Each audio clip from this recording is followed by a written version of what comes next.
Tina's business origin story. I learned to run a business before I learned what most people mean when they say career. At 13, I started babysitting with a system: written rules, defined rates, clear tools for kids. At 15, I was cleaning houses, and those early jobs taught me scheduling, pricing, client expectations, and the hard truth that consistency and clarity build repeat business. I moved to Germany after I got married and cleaned houses there too, which broadened my confidence and my ability to adapt to new cultures and systems. When I came back to the United States, I trained as a body worker and opened a massage clinic, my first real small business in Southern Colorado in the mid-1990s. That clinic employed others, taught me hiring and 1099s, and taught me how to take what works in small-scale entrepreneurship and scale it to support other people. From healer to confidant. In 2006, I moved the clinic to Northern Colorado and continued working as a solopreneur. My work as a healer dragged me into some of the hardest parts of people's lives. Clients came in raw from breakups, betrayals, and separations. As I helped them release tension physically, I found myself coaching them through emotional crises. I became a trusted confidant for people in the middle of divorce. I learned to hold someone's nervous system steady while they made decisions that could change their lives. That practical, calming work, helping people make choices from clarity, not panic, became a through line in everything I would do later. My personal life gave me both motivation and the deepest lessons. 23 years ago, I went through a divorce that left me with almost nothing: a car, a few clothes, bills, and hurt. I know what it feels like to be lost and unprotected by the systems you thought would support you.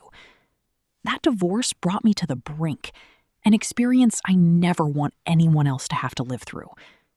It drove me to do the emotional work I still do: therapy, training, study, and lifelong learning about trauma and recovery.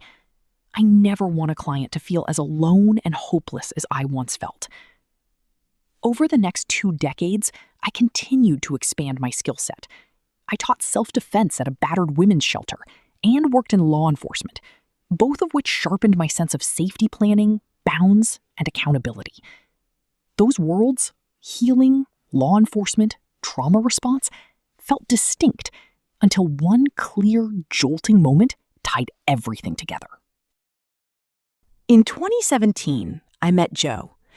Over the next several years, I watched Joe live inside a dysfunction that no one around him recognized until it was almost too late.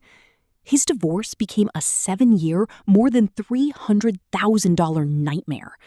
I supported him by doing paper investigations for his attorney, sorting financial documents, tracking correspondence, and trying to keep a complex case from collapsing under chaos. What I discovered shocked me. Even seasoned attorneys often didn't know simple tools or strategies that could make the process less destructive. Once, I suggested an approach for Joe's ex to turn in her financial documents, something so straightforward I can't even recall the exact detail now, and the attorney didn't know it existed. That realization was a hammer blow. If attorneys didn't have access to these practical tools, then the people in the middle of these fights, often traumatized, exhausted, and financially strained, were completely at a disadvantage. Joe's ex was highly manipulative and abusive in ways that were both financial and emotional. She had hidden and shifted large sums of money, more than $200,000, moved funds between dozens of banks to evade detection, neglected rental properties until they were unrentable, let utilities be shut off, and spent insurance proceeds rather than making repairs. Joe was flatly exhausted from footing bills for neglected rentals and trying to keep something together that had been deliberately destroyed. She also had not paid taxes in 7 years and let a mortgage go unpaid until Joe almost lost that property. After the divorce was final, the abuse didn't stop. The emails and documents revealed a long trail of control and manipulation.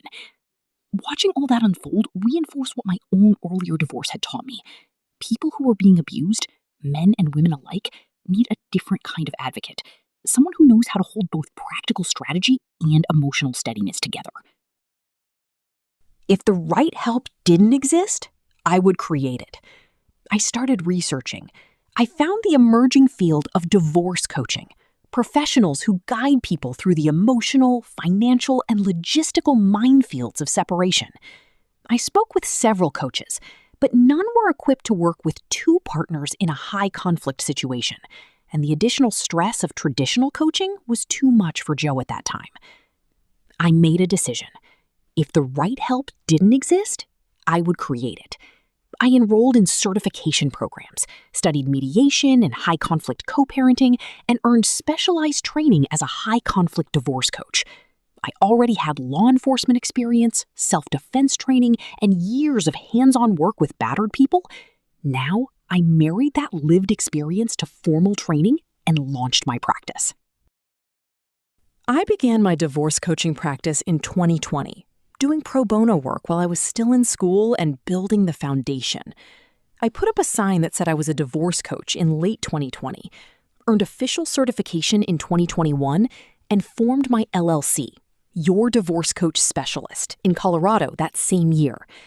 My first paid client came soon after, and it was a small but defining success. A client with a relatively straightforward separation who followed the plan I laid out, chose minimal conflict, and ended with what he wanted, faster and with far less emotional cost than the national norm. That early win validated the model.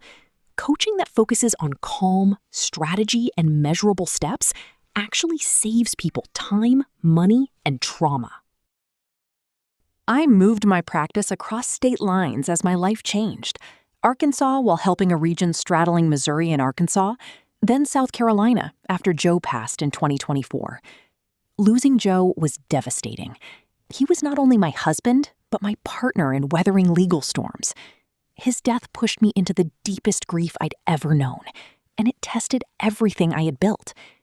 The one lesson that sustained me was the one I now teach my clients constantly. Reach out.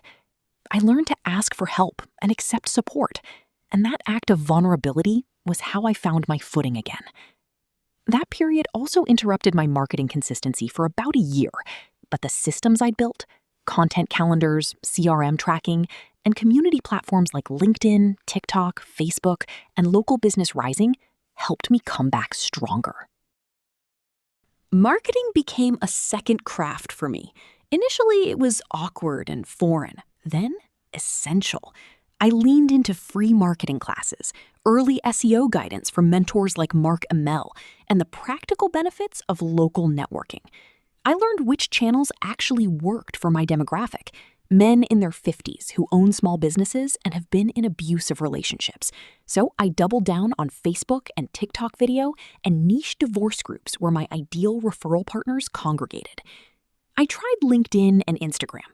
They underperformed for my audience until I learned to adapt my content into written posts for LinkedIn to reach business owners. I track everything. Conversion rate matters most to me, followed by client retention. That focus on metrics, not vanity numbers, has made my marketing efficient and mission-driven. The work itself has been humbling and rewarding. My clients often arrive terrified, dissociated, and unable to make clear decisions.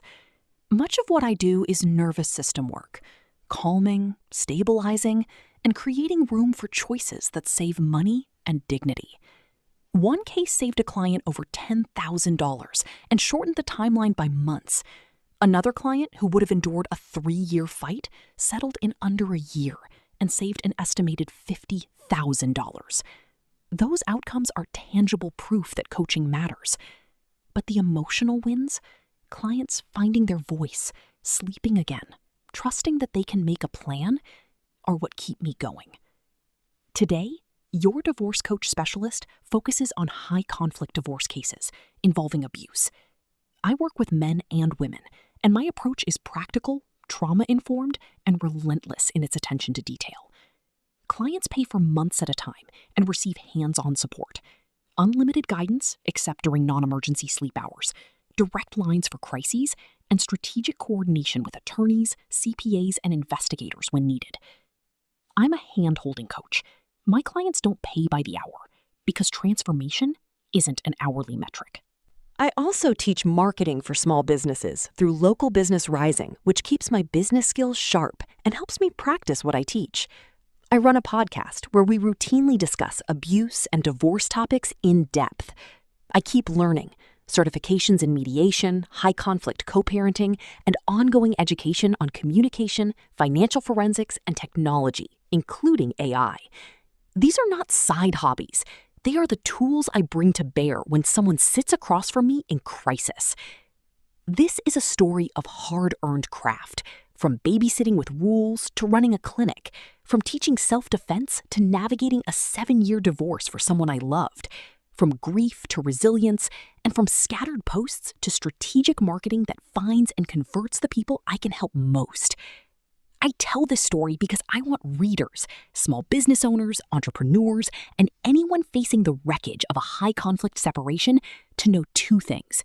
You don't have to go through it alone, and practical, steady, trained help will change the outcome of your life.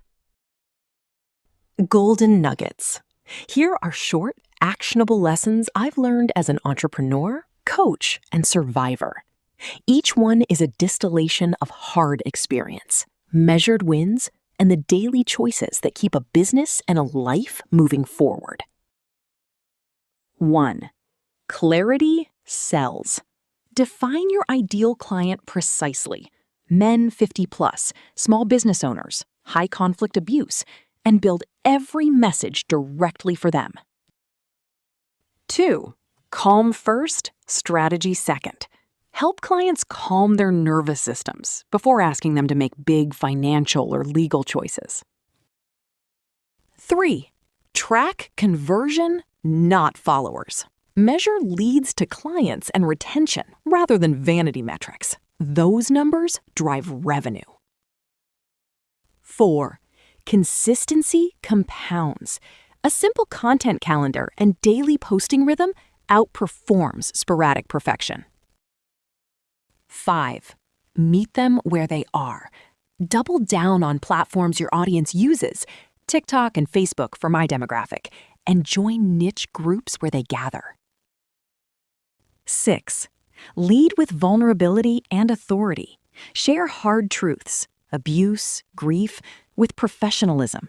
People trust authenticity backed by competence. 7. Learn continually.